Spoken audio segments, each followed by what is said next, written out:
To another edition of the Heritage Wealth Planning YouTube channel. I cannot wait to do this presentation here today. Probably going to divide it up into 2 episodes because it's going to be extensive discussion on Social Security planning.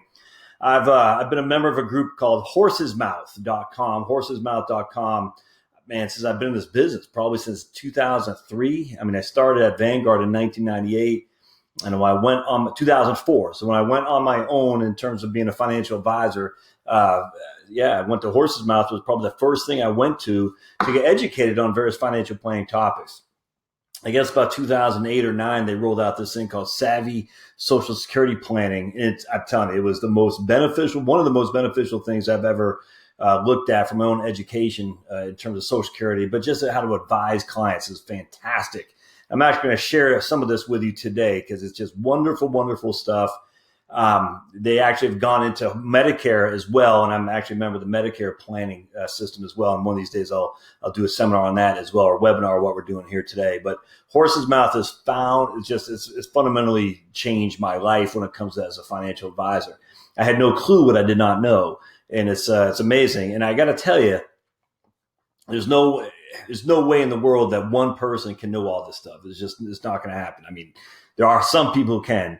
There's a guy named Devin Carroll out in Texas someplace. He just actually wrote a book. And I mean, my goodness, that guy, he's a machine when it comes to Social Security planning.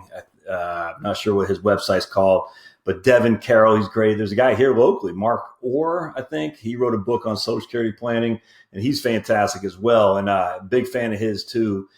So they're few and far between, but there are some folks. Elaine Floyd is the lady who runs this episode here, or this Horse's Mouth tutorial, and she's just without question by far, other than maybe Larry Kotlikoff up at Boston University. And I did a podcast interview with Larry, and then maybe Alicia Munell over at Boston College Center for Retirement Research.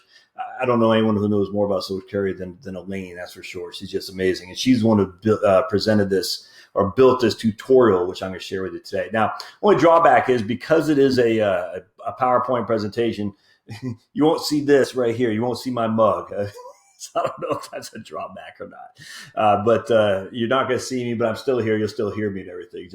For some reason, I can't figure out how to get it so I can show my face while I'm doing it. So we're going to go right into this. Again, I'm going to divide it up into two parts, and we're just going to go over everything that's on there. Hopefully it's entertaining in terms of the stuff that you're going to learn. Hopefully it's informative too. Obviously, I can't take Q&A at this point, but if you have questions, put them in the comments, man. Absolutely. I check the comments. I get a notification on YouTube. I don't see it up here. That bell that I tell you when you go and subscribe, I say, click the notification bell. Well, I get that too. It says someone has commented on a post. So go ahead and do that too. So let me just click on here. And again, you're going to lose me for a second. And here it is, Savvy Social Security Planning, what baby boomers need to know to maximize retirement income.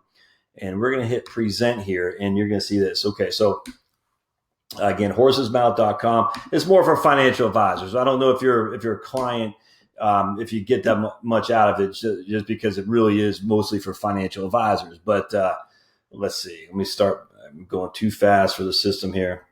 All right, so I went too fast. It takes a moment. What's going on here? Okay. And here we go. All right, so we're going to talk about these 5 things. Baby boomers want to know, will Social Security be there for me? How much can I expect to receive? When should I apply for Social Security benefits? That's the biggest one right there. How can I maximize my benefits? And will Social Security be enough to live on in retirement? So these are the 3 things that we're going to talk significantly about. We'll knock out this one pretty quickly. How much can I expect to receive is pretty important, but that's really contingent on your own numbers. So let's just go through this. Understanding the value of Social Security. So Social Security offers income you can't outlive. And I love that she uses this $2,000 a month benefit because it's simple. And remember, we've talked about average index monthly earnings. We've talked about PIA before. So this is not your AIME. This is your PIA. If your monthly benefit is $2,000 today as a primary insurance amount, you'll receive, and you live for 10 years, you'll receive $300,000, $659,000, or $1.1 million in lifetime benefits. Assumes 2.6% COLA is cost of living adjustments. That's a lot of money, my friends. So if you had $2,000 a month in today's numbers and is adjusted for inflation of 2.6 every year, and you live 30 years, you're going to get over $1 million in Social Security. This goes back to one of the things I was talking about before too, where we don't want to look at a stock bond portfolio, the traditional mechanism, when we're dealing with Social Security as part of our portfolio, because this is a bond. You're getting that each and every month. Your coupon essentially is $2,000 a month. So that's $24,000 a year. All right. So if you had a $1 million portfolio, you would be getting 2.4% as a coupon. Now it's different because this is, there's no residual value, unlike a bond necessarily, where you actually get your money back on top of the interest that you receive. It's not quite like that. But if you think about it in that terms, it's paying you a guaranteed monthly income adjusted for inflation that you can't outlive. So in this case, if you had $1 million in a 50-50 stock bond portfolio, that means you had $500,000 in stocks. And then if you look at the present value of your $1 million of Social Security payments, plus the $500,000 you have in your bond portfolio, you're going to be way overweighted in fixed income and bond stuff as opposed to equity. So just keep that in the back of your mind, because that is a lot of money. And if you discount that, I think you might be taking on a little bit too much of a conservative risk, less risk in terms of your investment portfolio, but certainly more risk when it comes to fighting inflation and things like that. All right. So Social Security offers annual inflation adjustments. Now, look at that. We talked in the last one that you had 1.13 million starting at 2000. Where after 30 years at 2.6% inflation, your 2000 a month has more than doubled. More than doubled. After 20 years, your 2000 a month has jumped to 3342. That's pretty significant. I mean, you're talking real money here at a 2.6% cost of living adjustment. It's just not a huge amount. And yet even that, you're still getting increases each and every year. That's the power of having things compounded with inflation. Will Social Security be there for me? Now, I always chuckle at this. And one of my pet peeves is when people say, I don't want to use Social Security in my financial planning. It drives you up the wall, because then they're not taking good financial they're just not making good financial decisions. They're not. They're saying, I'm not going to get Social Security because of Trump, because of Obama, because of Putin. It doesn't matter. I say at the end of the day, you're going to get it. Now, you might not get a full dollar for dollar if you retire like me. In 2035 is when I'll be 65 years old. Under current system, I'll probably get 75 cents on a dollar. But that's if nothing is done. Just literally nothing is done. I will still get 75 cents on the dollar. So that's Social Security will be there for me. You can answer that explicitly in the affirmative. Now, they're going to means test it more. So if you're making more, you pay more into it, which will make it more solid and all that. But the idea you're not going to have Social Security it's just silly. And I'm just telling you, don't go down that road when it comes to your financial planning, because you're going to lead you to make decisions that are incorrect with your money, especially with your taxes. And here we talk about the trust fund. They got almost $3 trillion as of 12/31/16. Trust fund balance, it's right here. Look at that. I mean, it actually went up a little bit from 2.84 to 2.89 trillion dollars. So a net increase of 44 billion in assets. They had 996 billion in total income. They spent 952. They got a net increase in assets of 44 billion. Now, what's going to happen is this will slowly become a negative. It'll be a deficit there as more and more people go into the system and less people are working. So this will be 996 billion. This will be 1.4 trillion or something like that. When that happens, that's where the Social Security Trust Fund will begin to dip into its principal. And that's the whole thing about the 75 cents on the dollar. But it won't be until we're 20 odd years from now. Right there, 2034. So it was going to fall to 75% into 2035. Now it's 77% in 2034. If nothing is done. All right. So just, again, it will be there. We don't know exactly how much will be there. A lot of people talk about some of the reforms, increased maximum earnings subject to Social Security tax. Yeah, I don't like that. That's a pretty significant tax hit on higher income people, and it makes them less inclined to support Social Security. And if you look at FDR, the reason he did not do that, because he wanted everyone to support Social Security. I'm not a big fan of that. I am a big fan of raising the normal retirement age. Absolutely. There's no reason to have the same retirement age as we did when FDR essentially put this out. It's stupid. So we got to raise it to 70. Not on current beneficiaries, certainly not on people who are going to retire in 10 years, but certainly if you're 40 years or younger, you can say we're going to raise the retirement age to 7 years old. That's not a bad deal. If you don't do that, you're not taking seriously the solvency of Social Security, the need for it to remain solvent, not by any stretch of the imagination. Reduced cost of living adjustments. and lower benefits for future retirees. Just raise the retirement age. People are living longer. Raise it. They're not taking Social Security for another 25, 30 years. They can contend with that for sure. I mean, they raised it on me. I was born in 1970. My full retirement age is 67. The bottom line for baby boomers, you're not likely to be affected by Social Security reform. That's just a fact. So, all right, we're going to be done with that because that's stop. We're done. Social Security reform is not going to affect you. You're going to get it, especially if you're looking at retirement, in the next couple of years.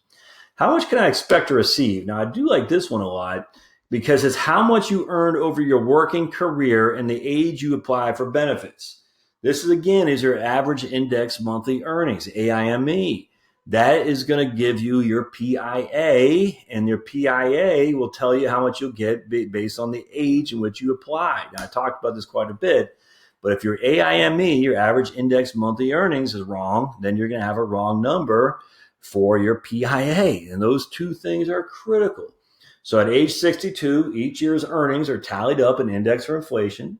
The highest 35 years are averaged. So again, you can continue to work now if you're in a high income, making decent money, and that'll reduce or they'll knock off some of your previous lower income earning years, which will actually give you an increase in your Social Security benefit, which we're going to talk about here later on this webinar.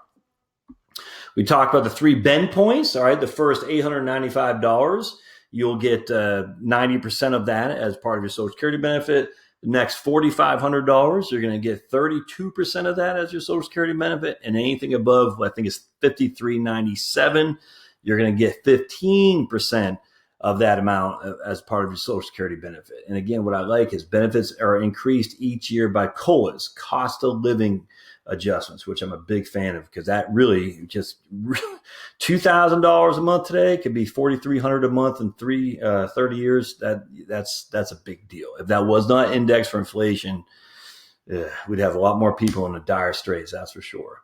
So here we go. Examples of the AIME. I've talked about this in previous episodes, but this is a guy or a lady, her average index monthly earnings is $99.37.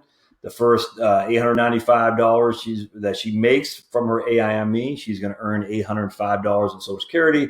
The next $4,500 is times at 32%. She'll make $1,400 into her Social Security benefit, and then any amount above $4,500 is actually $4,500 plus that. So I guess again, it's $5,397.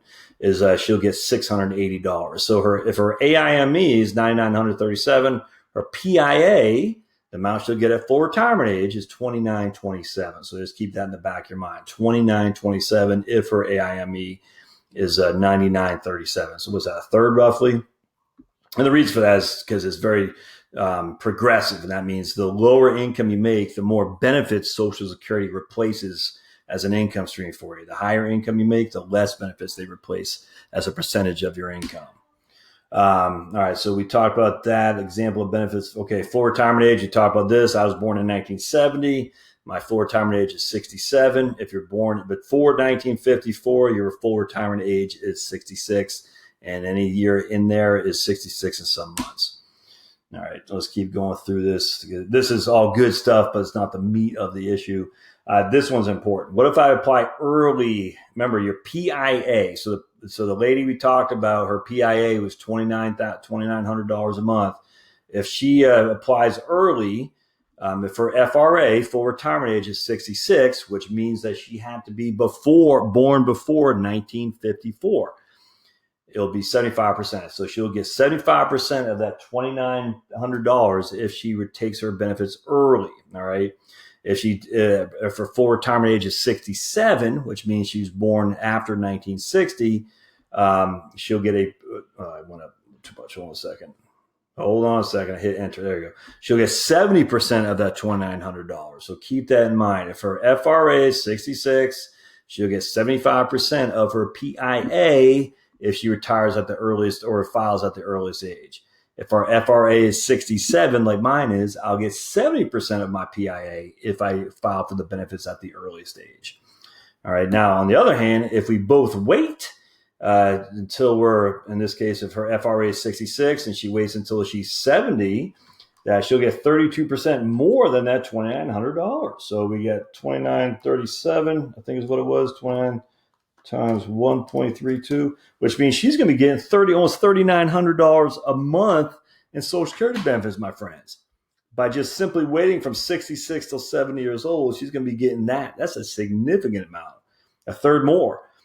Now, me, on the other hand, if I wait until I'm 70, I'm only going to get 124%, which is still 24% is still pretty significant. That's a quarter more than I would have got if I filed at my full retirement age. So you might think that this is skewed against older or younger people because our FRA is 67 and the older people are 66. Well, we've also had an extra year of working as well with a higher income of work that has gone into the system, which means we get more credit for a higher year of working, potentially. So it's completely fair. So people say, it's not fair. It is fair. Absolutely fair. I do want to point this out. Estimate your retirement benefits. Go right there. SocialSecurity.gov, click on the estimate your retirement benefits, because one thing I want to point out about all this stuff, it assumes you're going to work with your current income that you have today until you hit full retirement age of 66 or 67.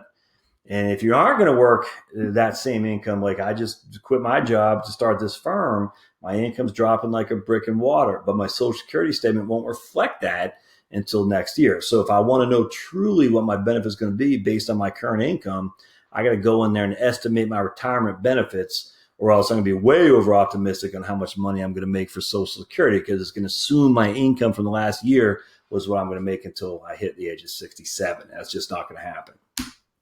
All right. So what else? There's spousal benefits. This is where we start getting a little bit into the meat of this. So remember, your spousal benefit is 1/2 your primary worker's PIA. So John's PIA is $2,000, and PIA simply means how much he gets at full retirement age. His PIA is $2,000. Jane's PIA is $800. If Jane applies at her full retirement age, we'll say 66, her benefit will be $1,000, which is 1/2 of John's. Pretty simple stuff. Remember, a couple things going on here. John had to file, all right, and Jane has to be full retirement age for this to be applicable. So John has to be filed for his benefit, and Jane has to be 66 or 67. We'll say 66 to get 1/2 of John's PIA. If John hasn't filed, Jane cannot get benefits. In fact, it says right here, John has to have filed for benefits. Spouse must be at least 62 for reduced benefit or 66 for full benefit. And right here is a kicker. There's no delayed credits on spousal benefit. So if your spousal benefit is less than, if your own benefit is, what I'm saying is get your spousal benefit at 66. No reason to wait for your spousal benefit until you're 67, 68, 69, or 70. You're not getting any benefits for that. So if you hit 66 and your spousal benefit is more than your own benefit, then go ahead and take it at 66. There's no reason not to, simply because you're not getting delayed earnings credits on your spousal benefit. Now, this is a critical thing. You can still file a restricted application if you're born before January 2nd, 1954.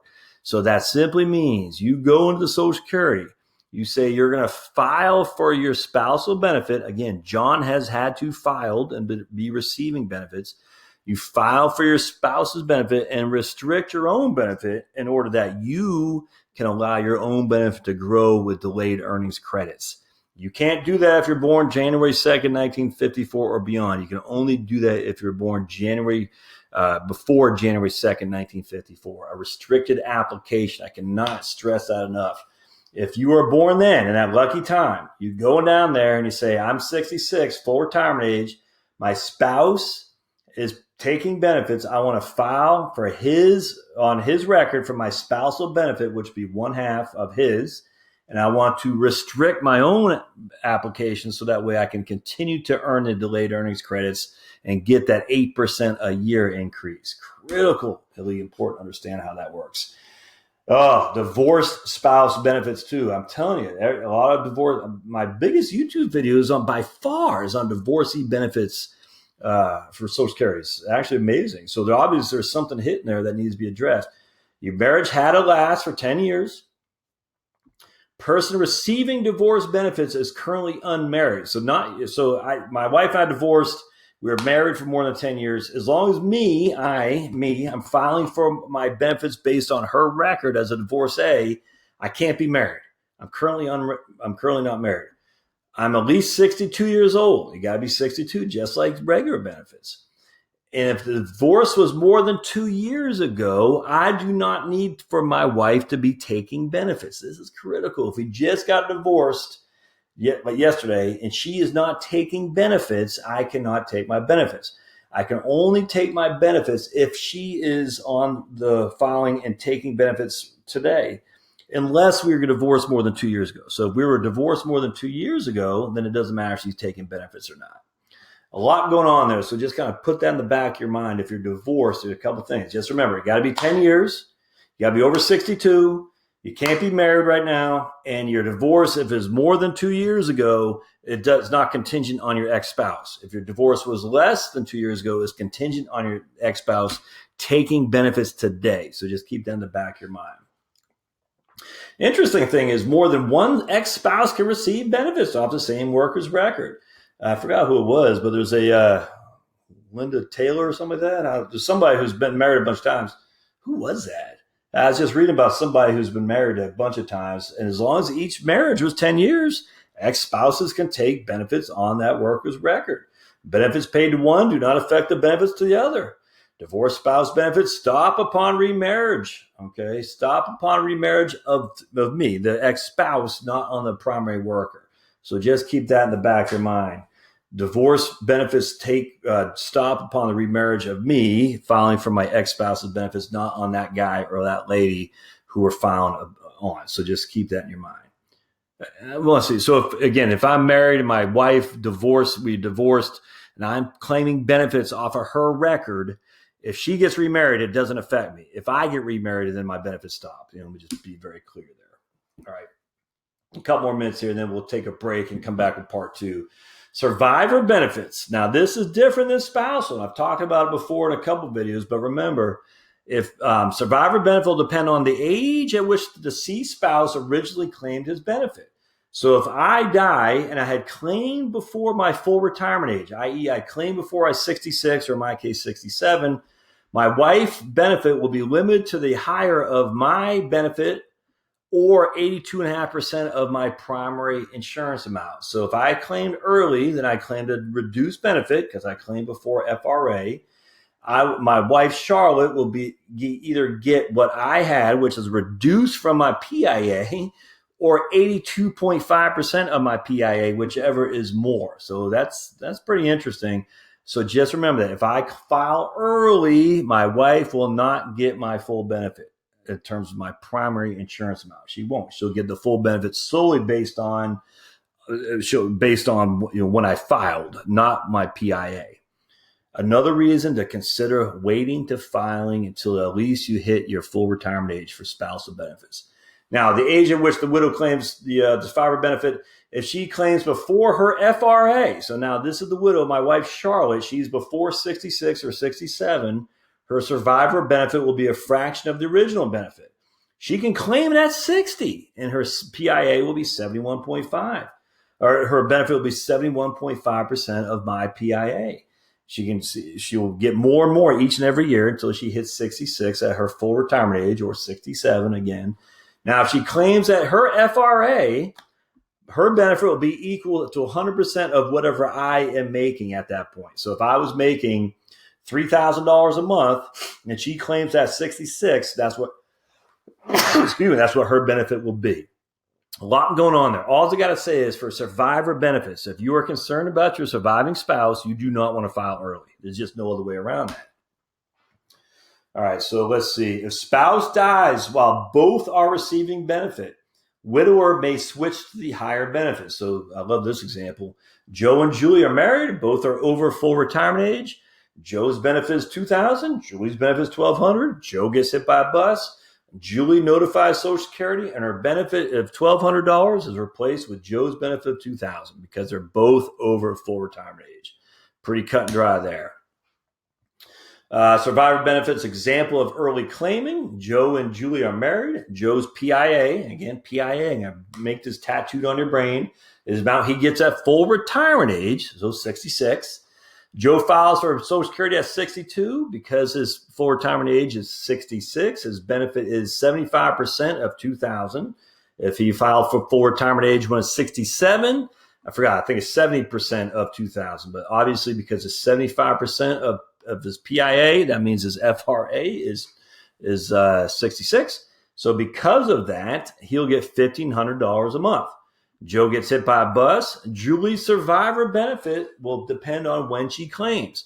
If she claims her benefit at 66 or later, her benefit will be 82.5% of Joe's $2,000 PIA, which is $1,650. It would be no less than $1,650. All right. So you'd think she'd only get $1,500 because that's what Joe was getting. No, it'll be 82.5% of the $2,000 a month that Joe is getting because she filed at her FRA. Now, Joe filed early. If Julie claims her survivor benefit at 60, it'll be 71.5% of the $2,000 of Joe's PIA.